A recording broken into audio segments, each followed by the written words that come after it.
아줌마, 이것도 못 닦아? 눈을 어디다 달고 다니는 거야? 강태준의 아내 윤미라가 걸레를 내 얼굴에 던졌다. 젖은 걸레가 뺨을 스치며 바닥에 떨어졌다. 죄송합니다, 사모님. 나는 고개를 숙이며 걸레를 주워들었다. 20년째 반복되는 일상이었다. 죄송하긴. 너 같은 게 우리 집에서 20년이나 먹고 살았으면 감지덕지해야지. 아, 진짜 오늘 기분 더럽네.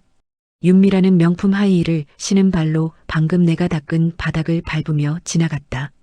일부러 흙이 묻은 신발로 말이다. 다시 닦아. 점심 준비는 12시 땡 해. 1분만 늦어도 네 월급에서 깐다?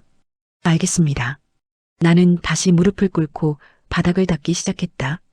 60평 거실 대리석 바닥을 걸레질하는 내 모습이 통유리 너머로 비쳤다. 허리가 굽은 55세 여자. 얼굴에는 세월의 주름이 깊게 패였고 손은 거친 일로 갈라져 있었다. 하지만 내 눈만큼은 여전히 날카로웠다. 조금만 더 참으면 돼. 나는 속으로 되뇌며 바닥을 닦았다. 20년. 길고도 긴 시간이었다. 여보, 오늘 최 회장님 댁에서 골프 모임 있잖아. 강태준이 넥타이를 매며 거실로 내려왔다. 대한민국 10대 재벌 중 하나인 태성그룹의 회장이었다. 알아. 나도 준비해야 하니까 빨리 좀 해줘, 아줌마. 네, 사모님. 회장님 구두 좀 닦아드려. 그리고 오늘 저녁은 안 먹으니까 니는 알아서 먹어. 감사합니다, 사모님. 나는 강태준의 구두를 들고 현관으로 갔다. 300만 원짜리 수제 구두였다. 구두약을 묻힌 천으로 정성스럽게 닦으며 나는 20년 전 그날을 떠올렸다. 내 이름은 박소연. 지난 20년간 내가 사용한 이름이었다. 내 본명은 박소연이 아니라 윤서아였다. 20년 전 나는 대한민국에서 손꼽히는 명문가의 외동딸이었다. 윤 씨 가문은 조선시대부터 이어진 양반 집안이었고 할아버지는 대법원장을 지냈으며 아버지는 서울대 법대 교수였다. 나는 이화여대를 졸업하고 프랑스 소르본 대학에서 미술사를 공부했다. 귀국 후에는 국립박물관 큐레이터로 일하며 재벌 2세 정도는 거들떠보지도 않던 여자였다. 그런 내가 왜 가정부가 되었을까? 강태준. 그 이름 때문이었다. 20년 전 강태준은 아직 태성그룹의 후계자가 아니었다. 그는 셋째 아들이었고 회사에서는 한직을 전전하고 있었다. 그런 그가 우리 집안에 찾아온 건 아버지의 도움이 필요했기 때문이었다. 당시 태성그룹은 비자금 조성 의혹으로 검찰 조사를 받고 있었고 법조계의 거물인 우리 아버지의 한마디가 절실했다. 윤 교수님, 제발 부탁드립니다. 저희 아버지께서 꼭 한번 뵙고 싶어 하십니다. 강태준은 공손했다. 아니, 비굴했다고 해야 맞을 것이다. 아버지는 단호하게 거절했다. 나는 법 앞에 정의를 믿는 사람이요. 잘못을 저질렀으면 대가를 치러야지. 하지만 강태준은 포기하지 않았다. 그는 매일같이 우리 집 앞에 나타났고 비가 오나 눈이 오나 대문 앞에 서 있었다. 그렇게 3개월이 지났을 때 내가 그를 집 안으로 들였다. 들어오세요. 차라도 한 잔 드시고 가세요. 그게 시작이었다. 아줌마, 구두 다 닦았어? 윤미라의 목소리가 들렸다. 네, 거의 다 됐습니다. 나는 구두를 광이 날 때까지 닦았다. 강태준이 현관으로 나오며 구두를 신었다. 잘 닦았네. 오늘 회의 있으니까 점심은 그쪽에서 먹을 거야. 알겠습니다, 회장님. 강태준은 나를 한 번도 제대로 쳐다보지 않았다. 20년 동안 단 한 번도 그는 나를 기억하지 못했다. 아니, 기억하고 싶지 않았을 것이다.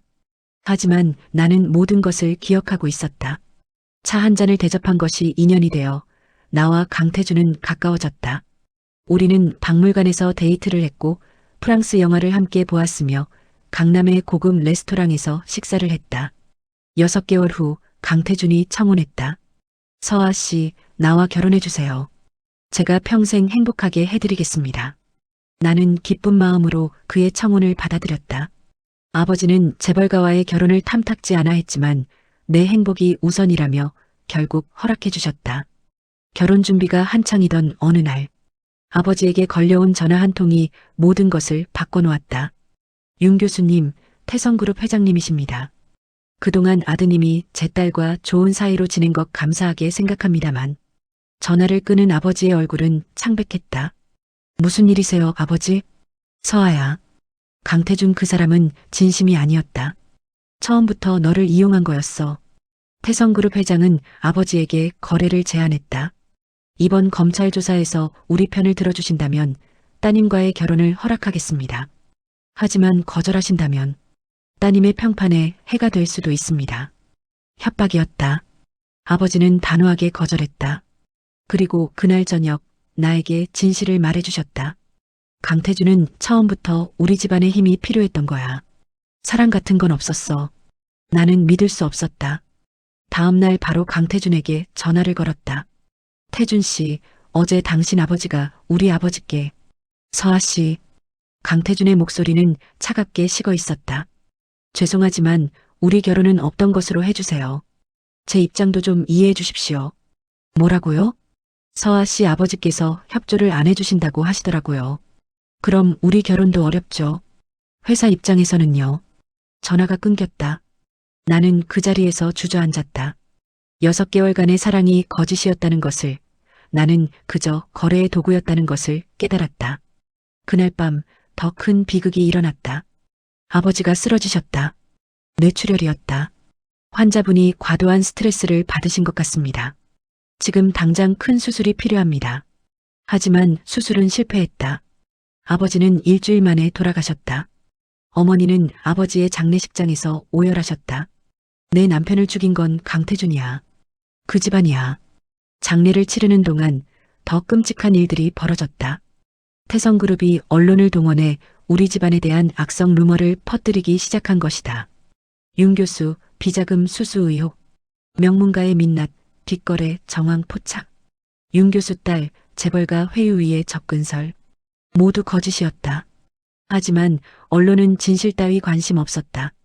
우리 집안은 하루아침에 무너졌다. 할아버지의 명예는 실추되었고 아버지가 평생 쌓아온 업적은 의심받았다.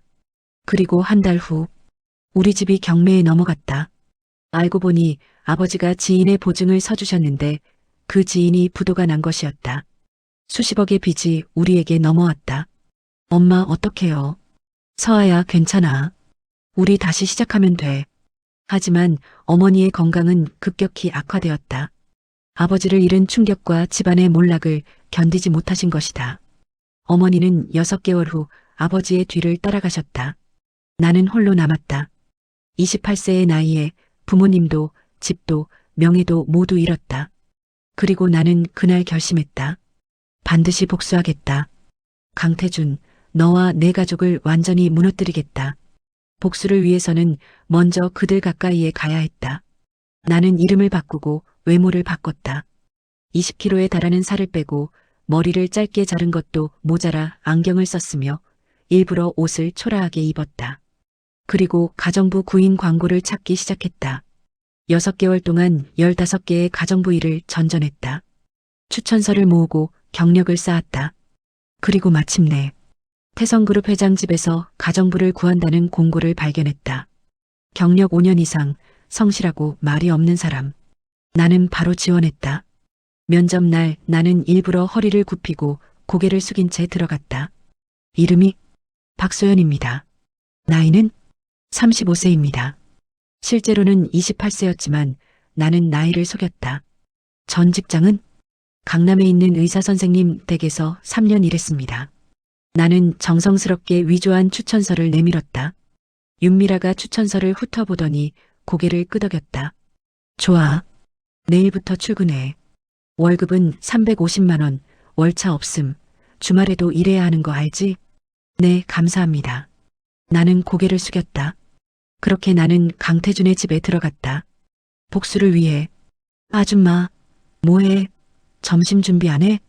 윤미라의 목소리에 나는 정신을 차렸다. 네, 지금 바로 하겠습니다. 나는 부엌으로 들어가 재료를 꺼냈다. 20년간 수없이 반복한 일이었다. 하지만 오늘은 달랐다. 오늘이 바로 그날이었다. 20년간 준비해온 복수의 시작. 나는 칼을 들고 재료를 썰며 작게 미소 지었다. 강태준, 윤미라. 당신들이 나에게 했던 것들 이제 100배로 돌려받을 시간이야. 사모님, 점심 준비 다 됐습니다. 나는 식탁에 음식을 차렸다. 관자 카르파치오, 송이버섯 장국, 한우 스테이크, 제철 샐러드. 윤미라는 식탁에 앉더니 포크를 들었다. 한 입 먹고는 얼굴을 찌푸렸다. 이게 뭐야? 고기가 질겨. 죄송합니다, 사모님. 죄송하긴. 네가 해온 지가 몇 년인데 아직도 이 모양이야? 진짜. 윤미라는 접시를 밀어냈다. 나는 고개를 숙였다. 다시 해올까요? 됐어. 밥맛 없어. 그냥 치워. 나는 음식을 치우며 속으로 카운트다운을 시작했다. 3, 2, 1. 바로 그때 윤미라의 휴대폰이 울렸다. 여보세요? 네, 태성미술관 이사장님. 네. 뭐라고요? 윤미라의 얼굴이 순식간에 굳어졌다. 그게 무슨 소리예요? 제가 기증한 그림이 가짜라니. 아니, 그럴 리가 없어요. 감정서도 다 있다고요. 나는 부엌에서 설거지를 하는 척하며 그녀의 통화를 들었다. 네. 네, 알겠습니다. 제가 직접 가보겠습니다. 윤미라가 전화를 끊더니 황급히 옷을 챙겨 입었다. 아줌마, 나 급한 일 생겨서 나간다. 저녁은 회장님 혼자 드실 테니까 잘 준비해놔. 네, 사모님. 현관문이 쾅 닫혔다. 나는 설거지를 멈추고 휴대폰을 꺼냈다. 발신자 표시는 태성미술관 이사장으로 되어 있었지만 실제로는 내가 만든 가짜 번호였다. 20년 전 나는 국립박물관 큐레이터였다. 미술품 감정은 내 전문 분야였다. 그리고 나는 알고 있었다. 윤미라가 3년 전 태성미술관에 기증한 김홍도의 풍속화가 정교한 모조품이라는 것을. 그녀는 그림을 기증하면서 언론을 대대적으로 동원했다. 태성그룹 회장 부인 100억 상당. 고미술품 기증이라는 기사가 일간지 일면을 장식했고 그녀는 문화훈장까지 받았다. 하지만 그 그림은 가짜였다. 정확히는 진품을 몰래 팔아넘기고 가짜를 기증한 것이었다. 진품은 일본의 한 컬렉터에게 80억에 팔렸다. 나는 20년간 이 집에서 일하며 모든 것을 지켜봤다. 윤미라가 브로커를 만나는 모습도, 진품을 몰래 반출하는 모습도, 모조품을 의뢰하는 대화도 모두 녹음했고 사진을 찍었으며 증거를 모았다. 그리고 오늘 그 증거를 미술관 이사장에게 익명으로 제보했다. 저녁 6시 강태준이 퇴근했다. 아줌마, 와이프는? 사모님께서 급한 일이 있다고 나가셨습니다. 그래, 뭔데? 잘 모르겠습니다. 미술관 쪽에서 연락이 왔다고만. 강태준의 얼굴이 굳어졌다. 그도 무언가 짐작한 듯했다. 저녁은 준비됐나? 네, 회장님. 나는 강태준의 저녁상을 차렸다. 그는 묵묵히 밥을 먹었다. 식사를 마친 강태준이 서재로 들어갔다. 나는 설거지를 하며 시간을 확인했다. 오후 7시. 곧 시작될 것이다. 오후 7시 30분 현관문이 벌컥 열렸다. 여보, 여보. 윤미라가 울먹이며 들어왔다. 얼굴은 눈물로 얼룩져 있었고 손에는 서류 뭉치를 들고 있었다. 무슨 일이야? 강태준이 서재에서 나왔다. 여보, 큰일 났어. 내가 기증한 그림이 가짜래. 뭐? 미술관에서 정밀 감정을 다시 했대. 그랬더니 모조품이라는 거야. 어떻게, 여보? 나 문화훈장도 받았는데. 강태준의 얼굴이 창백해졌다. 당신 설마 그 그림? 아, 아니야. 나는 진품을 기증한 거라고. 갤러리에서 산 거잖아. 갤러리? 어느 갤러리? 강남에 있는. 그 이름이 뭐더라? 윤미라는 말을 더듬었다. 거짓말이 들통날까봐 두려워하는 표정이었다. 나는 부엌에서 그들의 대화를 들으며 다음 수를 준비했다. 사모님, 차 가져다 드릴까요? 아, 그래. 고마워, 아줌마. 나는 차를 준비하며 휴대폰으로 메시지를 하나 전송했다. 받는 사람 조선일보 사회부 김 기자. 내용 태성그룹 회장 부인 윤미라. 가짜 그림 기증 의혹. 진품은 일본 컬렉터에게 80억에 판매. 증거자료 첨부. 전송. 다음 날 아침. 아줌마, 신문 가져와. 강태준의 목소리가 다급했다. 나는 현관 앞에 놓인 신문들을 들고 거실로 갔다. 강태준이 신문을 펼치는 순간 그의 얼굴에서 핏기가 싹 가셨다. 태성그룹 회장 부인 100억 미술품 사기 의혹. 일면 머리 기사였다. 기사에는 윤미라가 진품을 팔아넘기고 가짜를 기증한 정황이 상세히 실려 있었다. 일본 컬렉터와의 거래 내역, 모조품 제작자와의 통화 녹취록, 브로커와 찍은 사진까지. 이게 대체 어떻게 된 거야? 윤미라가 비명을 질렀다. 누가 이런 걸 언론에 흘렸어? 도대체 누가? 나는 조용히 커피를 내려놓으며 말했다. 사모님, 커피 드릴까요? 커피는 무슨, 지금 그게 중요해? 윤미라는 히스테리를 부렸다. 하지만 이건 시작에 불과했다. 강태준의 휴대폰이 울리기 시작했다. 이 사진, 홍보팀, 법무팀에서 걸려오는 전화였다. 네, 알겠습니다. 지금 바로 대책을 세우겠습니다. 강태준은 전화를 끊고 윤미라를 노려봤다. 당신 정말 그 짓을 한 거야? 나는. 아니라니까. 아니긴 뭐가 아니야. 증거가 다 있잖아. 부부싸움이 시작됐다. 나는 조용히 부엌으로 물러나 설거지를 했다. 20년간 이 집에서 살면서 나는 그들의 모든 비밀을 알게 되었다.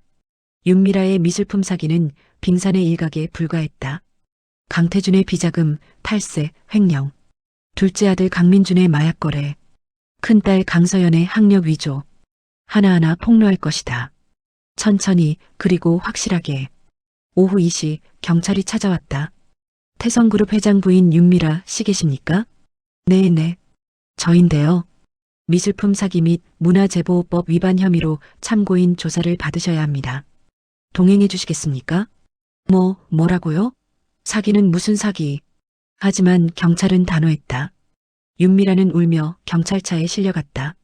강태준은 급히 변호사를 불렀다. 당장 와. 마님이 경찰에 끌려갔어. 나는 창문 너머로 경찰차가 떠나는 모습을 지켜봤다. 첫 번째 수는 성공했다. 하지만 이건 시작일 뿐이었다. 저녁 무렵 강태준이 서재에서 통화하는 소리가 들렸다. 돈으로 해결할 수 있지 않겠어? 미술관에 보상금을 주고. 네. 언론이 너무 시끄럽다고요? 그럼 어떻게 해야 하는데? 나는 복도에서 걸레질을 하며 그의 통화를 엿들었다. 강태준은 초조해 보였다. 회사 주가도 떨어지고 이미지도 실추되고 아내는 경찰 조사를 받고 있었다. 그의 완벽한 삶에 균열이 생기기 시작한 것이다. 밤 10시 윤미라가 돌아왔다. 여보, 나 풀려났어. 그녀는 지쳐 보였다. 화장은 번졌고 머리는 흐트러져 있었다. 경찰에서 뭐래? 증거가 너무 확실하대. 검찰 송치는 시간 문제래. 젠장. 강태준이 소파를 쳤다. 당신 때문에 회사 주가가 10% 떨어졌어. 10%? 미안해. 나도 이럴 줄 몰랐어. 이럴 줄 몰랐다고? 당신이 뭘 했는지도 모르고 한 거야? 그게. 윤미라는 말을 잊지 못했다. 나는 그들에게 따뜻한 우유를 가져다 주었다. 회장님, 사모님, 우유 드릴까요? 마음이 진정되실 거예요. 고마워, 아줌마. 너라도 있어서 다행이다. 윤미라가 우유를 받아 마셨다. 하지만 그녀는 몰랐다. 내가 20년간 그들을 지켜보며 모든 증거를 수집해왔다는 것을. 나는 부엌으로 돌아가 설거지를 하며 창밖을 바라봤다. 달이 밝았다. 윤미라, 이건 시작일 뿐이야. 내가 나에게 했던 모욕, 강태준이 우리 집안에 했던 짓들. 하나도 빠짐없이 갚아줄 거야. 나는 작게 미소 지었다. 복수는 이제 막 시작되었다. 특종입니다. 태성그룹 비자금 조성 의혹, 검찰 전격 수사 착수. TV에서 앵커의 목소리가 흘러나왔다. 강태준이 리모컨을 집어던졌다. 도대체 어떻게 된 거야? 누가 내부 정보를 흘린 거야? 그의 얼굴은 분노로 일그러져 있었다. 당연했다. 불과 3일 만에 그의 삶은 완전히 뒤집혔다. 아내의 미술품 사기 의혹에 이어 이제는 그 자신의 비자금 문제까지 터진 것이다. 회장님, 차 드릴까요? 나는 조용히 다가가 물었다. 차는 무슨... 아, 그래. 고마워, 아줌마. 강태준은 힘없이 고개를 끄덕였다. 20년간 그를 지켜본 나는 알 수 있었다. 그가 무너지기 시작했다는 것을. 나는 부엌으로 돌아가 차를 준비하며 서랍 속 USB를 꺼냈다. 이 작은 USB 안에는 강태준의 20년치 비밀이 담겨 있었다. 비자금 조성 내역, 탈세 증거, 횡령 문서, 뇌물수수 녹취록. 나는 이 집 곳곳에 초소형 카메라와 녹음기를 설치해 두었다. 서재, 침실, 심지어 화장실까지. 강태준이 밤늦게 서재에서 비밀 장부를 정리하는 모습도, 변호사와 불법 거래를 논의하는 모습도, 정치인에게 돈봉투를 건네는 모습도 모두 여기 담겨 있었다. 그리고 3일 전 나는 이 자료를 검찰에 익명으로 제보했다. 오후 3시 검찰 수사관들이 들이닥쳤다. 태성그룹 회장 강태준 씨 특정경제범죄 가중처벌법 위반 혐의로 압수수색 영장을 집행합니다. 뭐라고? 강태준이 벌떡 일어났지만 이미 늦었다. 수사관들은 서재로 몰려갔다. 컴퓨터, 서류, 장부, 휴대폰 모두 압수합니다. 잠깐, 영장이 있어도 함부로. 회장님 협조하지 않으시면 공무집행방해로 추가 입건됩니다. 강태준은 말을 잇지 못했다. 나는 거실 구석에서 그 광경을 지켜봤다. 수사관들이 서재를 뒤지는 모습, 강태준이 창백한 얼굴로 서 있는 모습. 20년 전 우리 집이 몰락할 때와 똑같았다. 아버지가 억울함을 호소했지만 아무도 듣지 않았던 것처럼 강태준도 지금 같은 기분을 느끼고 있을 것이다. 어때? 억울하지? 절망스럽지? 이게 바로 내가 우리 가족에게 했던 거야. 회장님, 이것 좀 보세요. 한 수사관이 서재 책장 뒤에서 비밀 금고를 발견했다. 금고 비밀번호 알려주시죠. 그건 협조 안 하시면 강제 개봉합니다. 강태준은 떨리는 손으로 비밀번호를 눌렀다. 금고가 열렸다. 안에는 현금 뭉치, 통장, 그리고 장부가 가득했다. 현금만 50억은 되겠는데요? 이거 다 어디서 나온 돈입니까? 그건 회사 운영 자금이고, 회사 운영 자금을 회장님 개인 금고에 보관하십니까? 이거 횡령 아닙니까? 수사관의 날카로운 질문에 강태준은 대답하지 못했다. 나는 그 장면을 보며 속으로 쾌재를 불렀다. 저 금고의 존재를 검찰에 제보한 것도 나였다. 금고 위치, 비밀번호 추정치, 내용물까지 상세히 알려줬다. 20년간 매일 밤 서재를 청소하며 관찰한 결과였다. 강태준 씨, 동행해 주셔야겠습니다. 지금 저를 연행하겠다는 겁니까? 네. 도주 우려가 있어 긴급 체포합니다. 묵비권을 행사하실 수 있으며. 수사관이 미란다 원칙을 고지했다. 강태준은 수갑이 채워진 채 경찰차에 실렸다. 나는 현관 앞에 서서 그 모습을 지켜봤다. 20년 만의 복수였다. 저녁 6시 윤미라가 허겁지겁 집으로 돌아왔다. 여보가 어디 갔대요? 사모님, 회장님께서 검찰에 연행되셨습니다. 뭐라고? 윤미라는 그 자리에서 주저앉았다. 어떻게? 회사는? 주가는? 그녀는 히스테리를 부렸다. 하지만 나는 차갑게 바라볼 뿐이었다. 20년 전 우리 어머니도 똑같이 주저앉으셨지. 아버지가 억울하게 누명을 쓰고 돌아가셨을 때. 사모님, 일단 진정하시고 변호사님께 연락하시는 게. 변호사?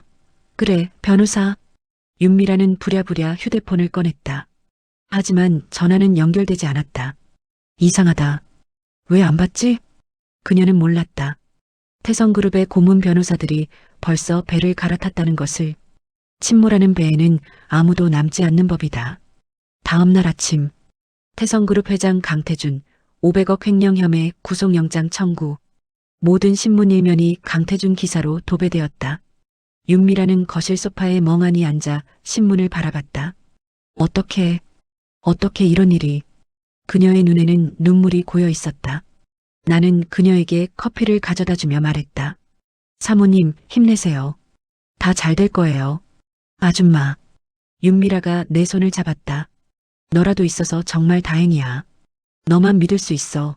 나는 작게 웃었다. 나를 믿는다고? 웃기는 소리. 이 모든 게 내가 계획한 거라는 걸 알면 기절초풍할 텐데. 사모님, 제가 있잖아요. 걱정 마세요. 나는 다정하게 말했다. 하지만 속마음은 달랐다. 조금만 더 기다려. 내가 진짜 지옥을 맛볼 시간은 아직 오지 않았어. 오후 태성그룹 본사 앞에는 기자들이 몰려들었다. 회장님 구속 사실입니까? 횡령 혐의 인정하십니까? 태성그룹 향후 경영 계획은? 이 사진들은 아무 대답도 하지 못한 채 건물 안으로 황급히 들어갔다. 나는 TV로 그 모습을 보며 설거지를 했다. 저녁 무렵 윤미라에게 전화가 걸려왔다. 여보세요? 아, 이사님. 네. 주주총회를 연다고요? 회장 해임안을 상정한다고요? 윤미라의 얼굴이 하얗게 질렸다. 그럼 우리는 어떻게 되는 거예요? 전화기 너머로 차가운 목소리가 들렸다. 회장님 지분은 회사가 환수할 예정입니다. 횡령 자금 회수 차원에서요. 그럼 우리는 한 푼도 못 받는다는 거예요? 그렇게 될 가능성이 높습니다. 전화가 끊겼다. 윤미라는 휴대폰을 바닥에 내던졌다. 끝이야. 다 끝났어. 그녀는 바닥에 주저앉아 울기 시작했다. 나는 그 모습을 무표정하게 바라봤다. 20년 전 우리 집안이 무너질 때 어머니가 우셨던 것처럼. 하지만 그때는 아무도 어머니를 위로하지 않았다. 오히려 손가락질했다. 이제 내가 그 기분을 알겠지? 밤 10시 강태준에게서 전화가 왔다. 여보, 나야. 여보, 거기 괜찮아? 구속영장 청구됐어. 내일 영장실질 심사 받아. 그럼 집에 올 수 있어? 모르겠어. 변호사는 영장 기각 가능성이 낮대. 침묵이 흘렀다. 회사는 어떻게 돼? 이사회에서 날 해임하기로 했대. 주주총회 소집한대. 그럼 우리는 재산 다 날릴 거야. 횡령 자금 환수해야 하니까. 윤미라는 더 이상 말을 잇지 못했다. 미안해. 당신한테 이런 고생 시켜서. 아줌마한테 잘해줘. 지금 우리 편은 그 사람밖에 없어. 전화가 끊겼다. 윤미라는 소파에 힘없이 기댔다. 나는 그녀에게 따뜻한 우유를 가져다 주었다. 사모님, 우유 드세요. 그리고 주무세요. 내일은 더 좋은 날이 올 거예요. 고마워, 아줌마. 윤미라는 우유를 마시고 방으로 들어갔다. 나는 거실을 정리하며 달력을 봤다.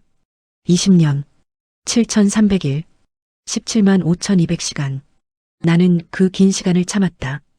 이제 그 결실을 맺을 시간이다. 나는 서랍에서 또 다른 USB를 꺼냈다. 이 안에는 강태준의 자녀들 비밀이 담겨 있었다.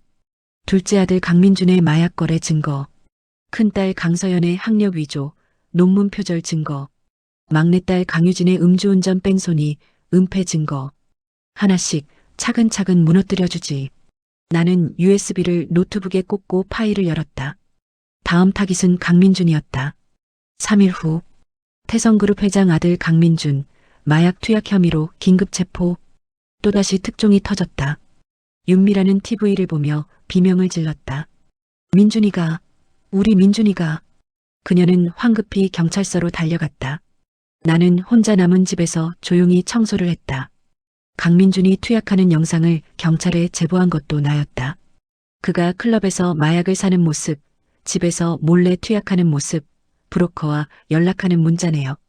모두 증거로 제출했다. 두 번째 수 성공. 나는 걸레를 짜며 작게 미소 지었다. 저녁 윤미라가 돌아왔다. 그녀는 완전히 무너진 상태였다. 민준이가, 우리 아들이 마약을. 사모님 진정하세요.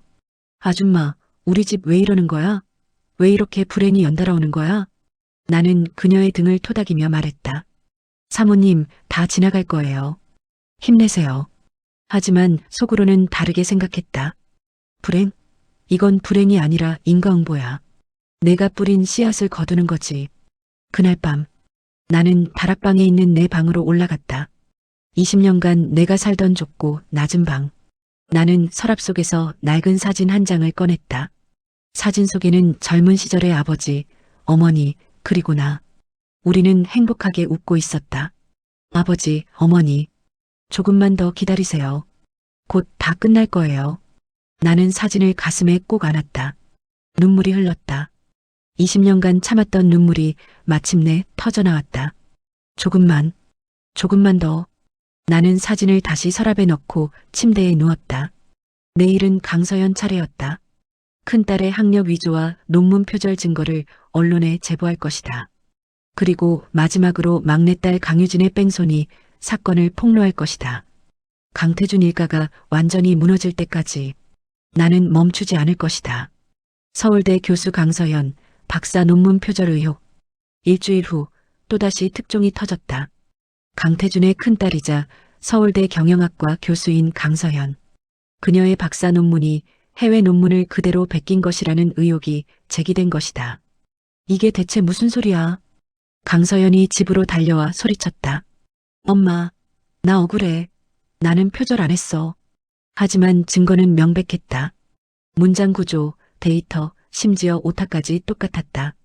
서연아, 진짜 안 한 거야? 윤미라가 떨리는 목소리로 물었다. 엄마가 나를 못 믿어? 나는 진짜 안 했다고.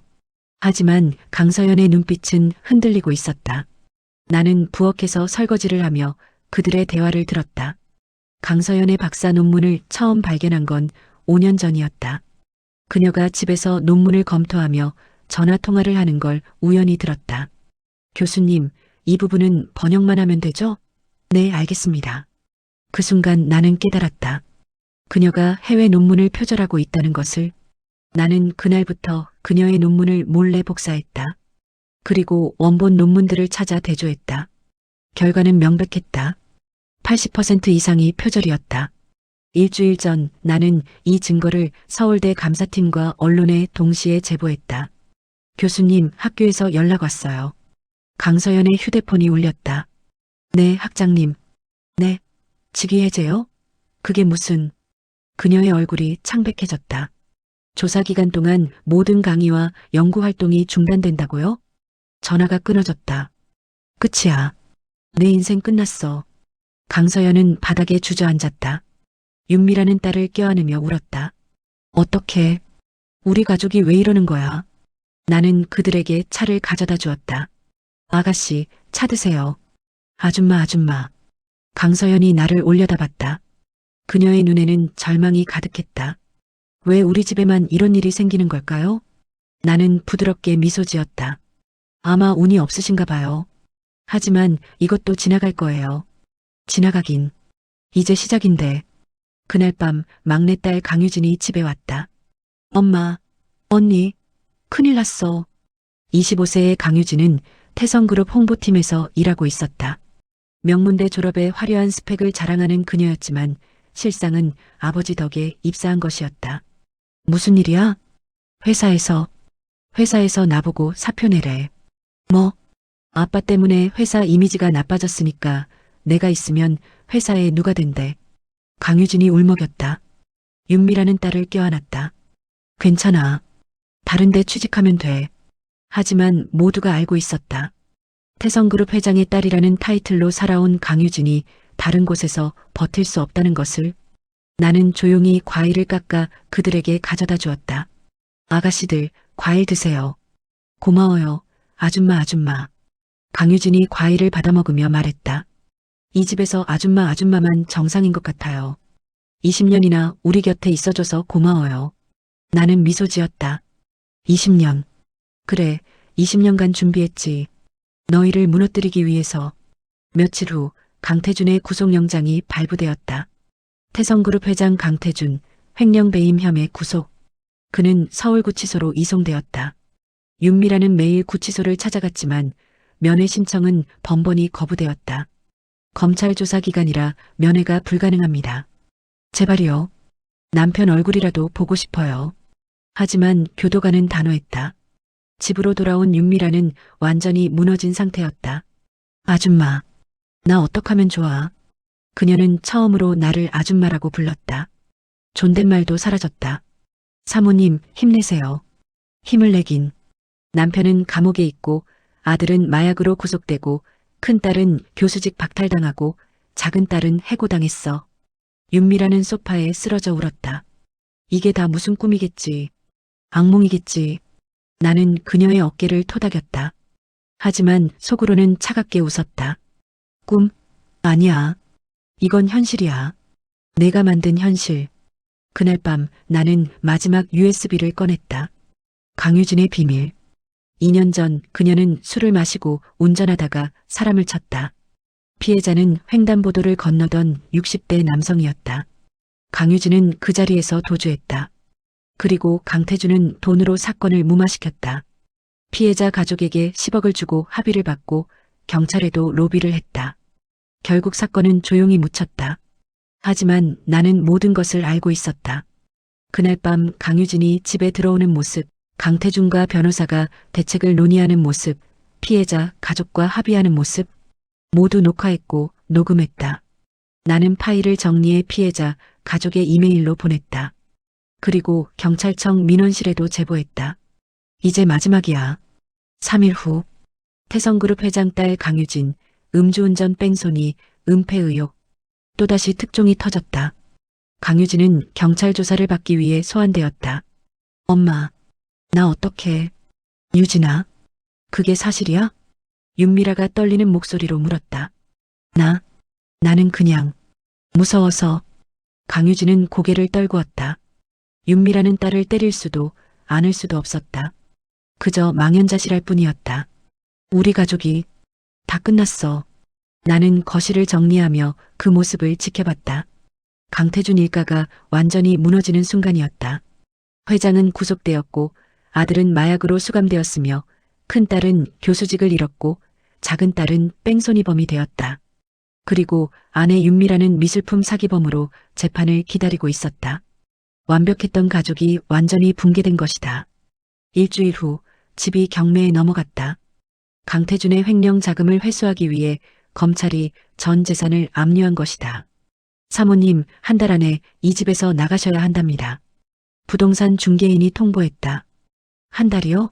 그럼 우리는 어디로 가라는 거예요? 그건 알아서 하셔야죠. 중개인은 차갑게 말하고 나갔다. 윤미라는 텅 빈 거실에 홀로 앉아 있었다. 명품 가방도 그림도 가구도 모두 압류되어 사라졌다. 남은 건 오래된 소파와 식탁뿐이었다. 아줌마. 네, 사모님. 아줌마는 계속 여기 있어줄 거야? 나는 잠시 침묵했다. 그리고 천천히 입을 열었다. 사모님. 응? 제 본명은 박소연이 아니에요. 뭐? 윤미라가 나를 올려다봤다. 제 본명은 윤서아입니다. 윤서아? 그게 무슨... 20년 전 강태준 회장님과 약혼했던 여자예요. 순간 윤미라의 얼굴이 굳어졌다. 설마... 네, 맞아요.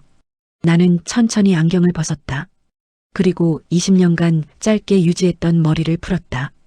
허리까지 내려오는 긴 머리가 드러났다. 가발이었다.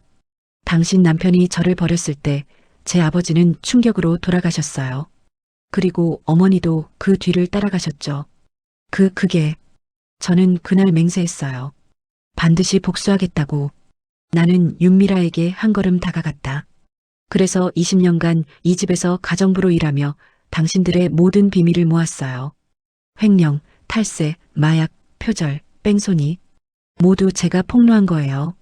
아, 안 돼. 윤미라는 뒤로 물러났다.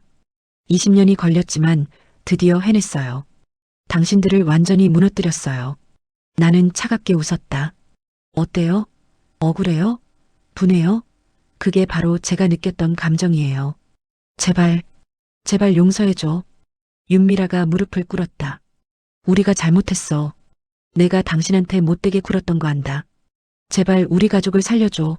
나는 고개를 저었다. 용서? 제 아버지가 돌아가실 때 당신들이 용서를 구했나요? 제 어머니가 죽어갈 때 당신들이 도와줬나요? 윤미라는 대답하지 못했다. 20년 전 당신들이 저지른 일, 이제 대가를 치르는 거예요. 나는 현관문을 향해 걸어갔다. 사모님, 아니 윤미라 씨.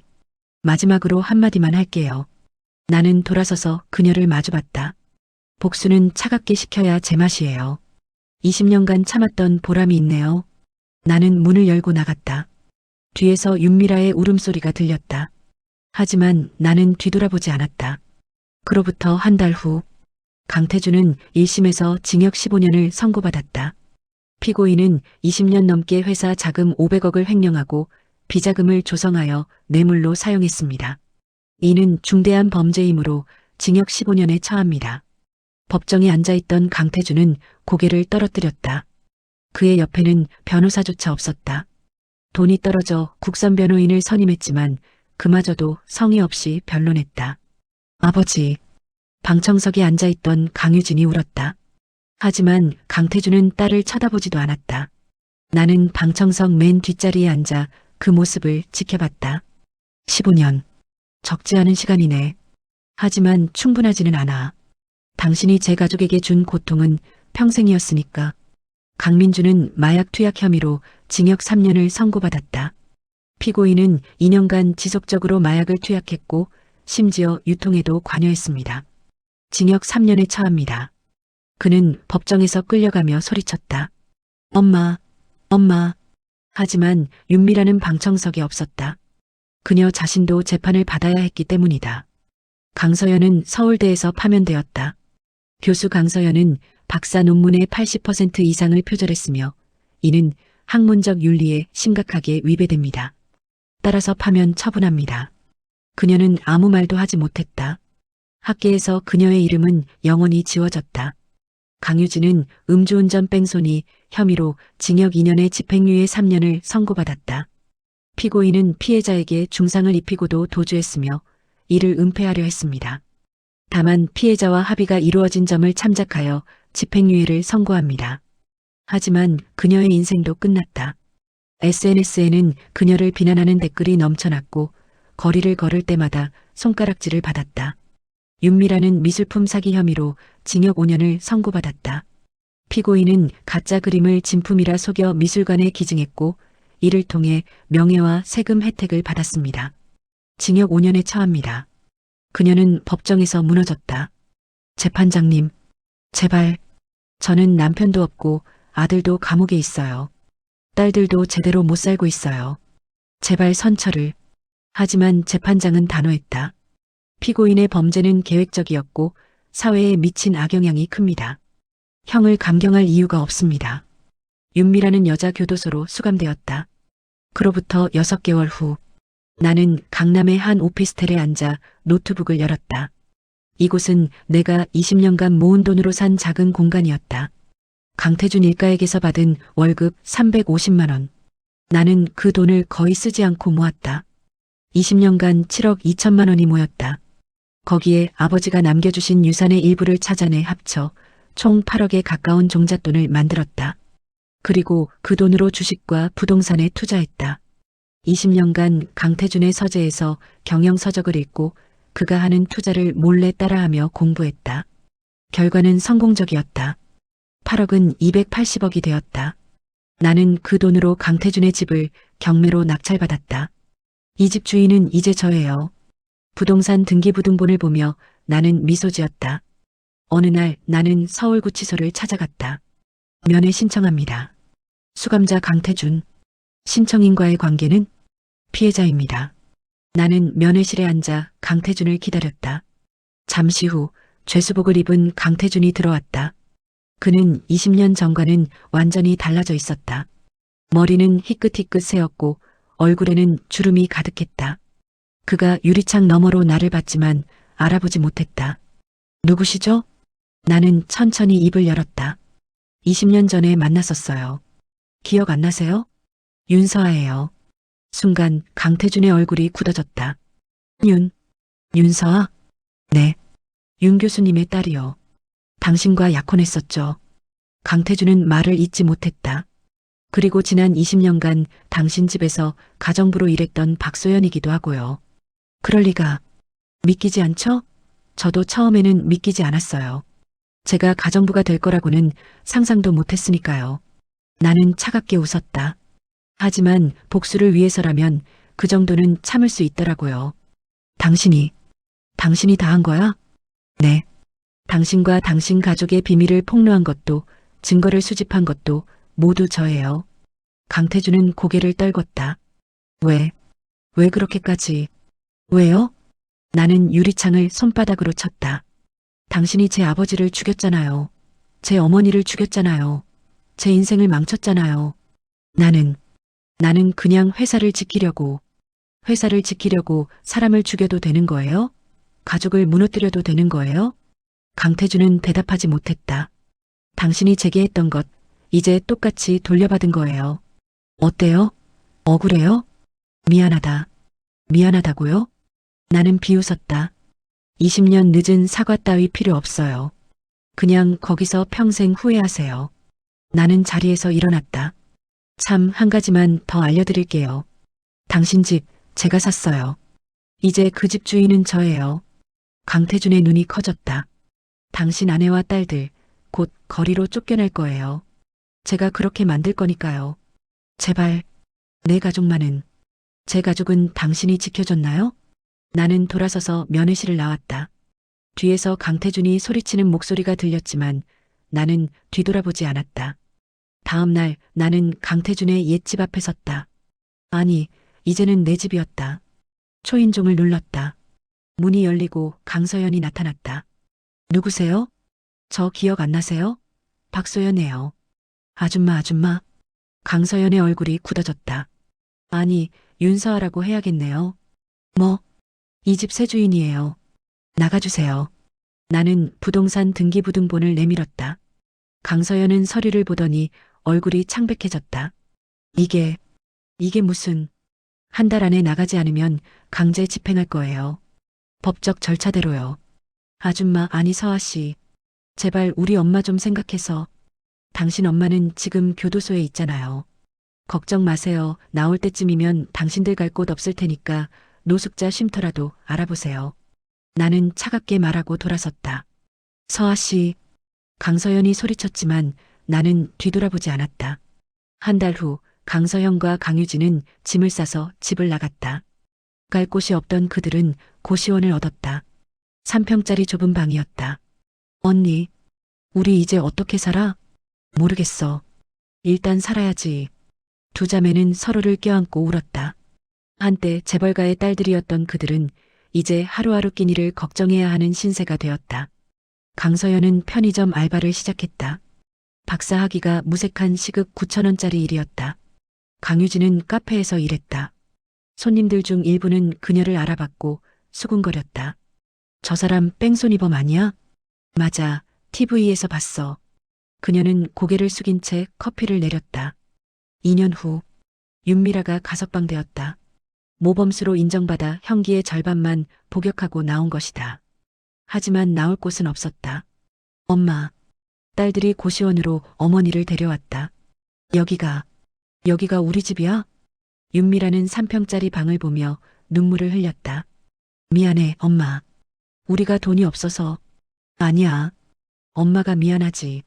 엄마가 잘못해서 이렇게 됐어. 세 모녀는 좁은 방에서 서로를 껴안고 울었다. 그날 밤 윤미라는 창밖을 보며 생각했다. 윤서아, 그 사람이 다 한 거야. 20년간 우리를 속이고 증거를 모으고 우리를 무너뜨렸어. 분노가 치밀었지만 동시에 무력감이 밀려왔다.